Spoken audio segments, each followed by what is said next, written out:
जय जगन्नाथ मु नयर कालीगढ़ गाँव पुओ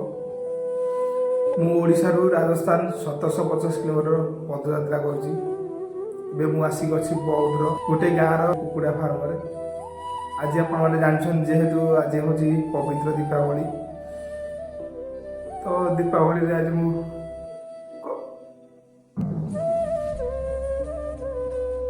घर कथा मन पड़ू मो पो कथा मो माँ कथा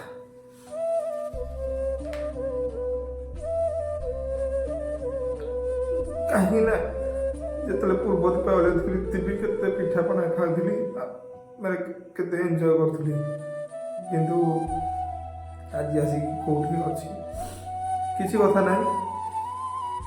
आर मो घरे बापा माँ भाई भौणी समस्ते थे किंतु एबे मो सहित बहुत भाई भौणी आ बहुत बापा माँ जोड़ी अच्छा तो तांको लेकिन मो आगू जीवी तो जहाँ भी हो किसी कथा ना मन दुख भी करी किंतु